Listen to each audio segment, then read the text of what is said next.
what is going on in these accounts about Jesus walking on the sea? Is Jesus actually walking on water, H2O, in the same way that other human beings walk on the solid ground? If you respond, yes, he is this then a violation of scientific laws? Are you imagining that Jesus is violating scientific laws, physical laws governing the universe? Were the people who wrote these stories part of a culture that was familiar with science and scientific laws? In science, we Western people recognize buoyancy force. When a boat goes into the water, the ship displaces so much water that it is kept up. It doesn't sink. Objects will float if the gravitational force is less than the buoyancy force. So in other words, an object will float if it weighs less than the amount of water it displaces. Boats float because the water resists the weight of the boat, and the boat displaces the water.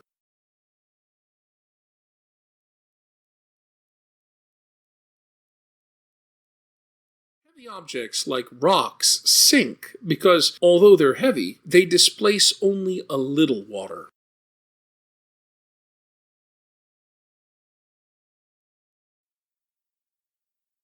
For any person to stand on a depth of water, say like the average depth of the Sea of Galilee, their total body weight divided by 8 pounds will tell you how many gallons of water his or her feet would have to displace. So a 160-pound man would have to displace 20 gallons of water with each step. Is that what the authors of the Gospels are trying to communicate to their readers? That that's what Jesus is doing? With each step, he's pushing away 20 gallons of water? My friends, you cannot know what the Bible means until you realize what the Bible meant. One difficulty 21st century Western people have is that, according to our consensus reality, there exist laws of nature. And that is why we have a good post-Enlightenment definition of miracle as something contrary to the laws of nature. So with that in mind, let me tell you a little story about my friend, Stephen. Stephen is a really good man. He's brilliant, he's funny, and like all of us, he lives in the 21st century Western world. He is deeply concerned about the problems in the world and suffering and injustice. And he doesn't just think about it, he tries to do something about it and help people. In addition to all of that, Stephen is a committed Catholic Christian, and he is a catechist, a religious instructor. Stephen reads in the Gospels the story about Jesus walking on the sea. And Stephen concludes that this story is informing readers that Jesus has the power to override or defy the laws of nature, the scientific laws, physical laws governing the universe. And Stephen also says, I believe this report. I believe Jesus can do that. Okay, let me also tell you about another friend of mine named Ricky. Ricky also, like all of us and Stephen, lives in the 21st century Western world. Ricky also happens to be a brilliant, funny, and deeply compassionate man. He is deeply concerned about the terrible problems that face us today. And he doesn't just think about them, he tries to do something about them. Like Stephen, he is a very good man. Ricky also reads the Bible and reads the story of Jesus walking on the sea. And like Stephen, Ricky concludes that the story is trying to communicate that Jesus has the power to defy the laws of physics, the laws governing the universe, the laws of nature. And to this report, Ricky says, this is complete and utter bullshit. It's absurdity. It's not true. I don't believe this. Two wonderfully good, brilliant, funny, deeply compassionate men, both of whom read the same story in the Gospels and conclude that the story is trying to say, or proposing for the reader, that Jesus has the power to override or defy the laws governing the universe. Stephen accepts the report as true.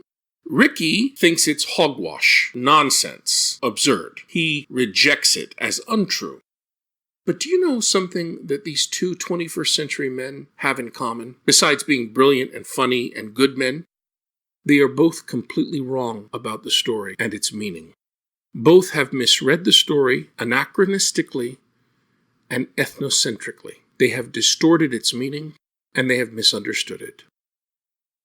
Indeed, there is no Greek or Hebrew word in the Bible that can be translated into our post-Enlightenment word miracle, meaning something contrary to the laws of nature.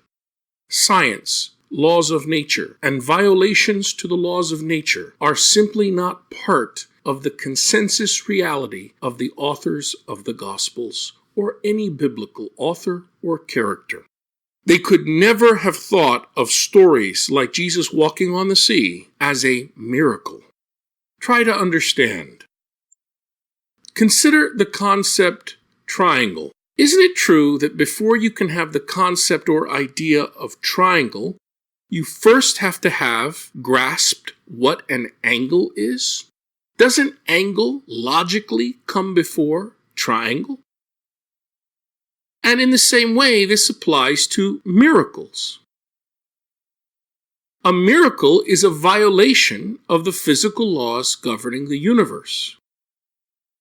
But before you can understand what miracles are, don't you have to logically first have a concept of physical laws governing the universe? Don't you have to have a belief in a set of laws governing the natural order? If you don't have that, can you have miracle? Different works in the Old Testament speak of marvels and marvelous things and wonders, but we should never translate the Hebrew word wonder or marvel into miracle.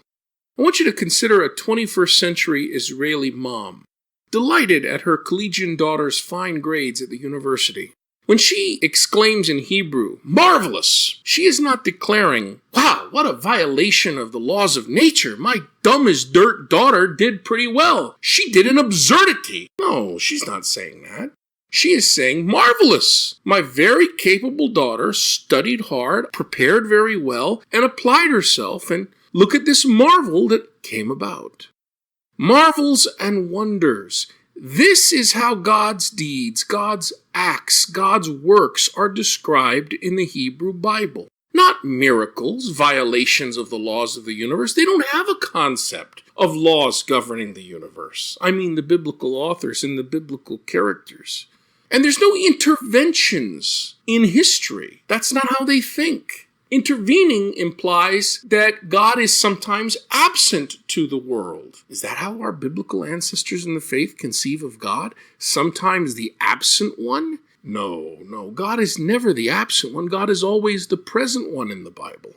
So no interventions and no miracles, wonders, marvels. And this is how Jesus' deeds are described in the New Testament. The Synoptic Gospels, Mark, Matthew, and Luke, say that Jesus did mighty deeds. The fourth Gospel, John, says Jesus did signs and works, but no miracles. There are no miracles in the Bible, if by miracles we mean post-Enlightenment violations of physical laws, or the laws of nature, or scientific laws.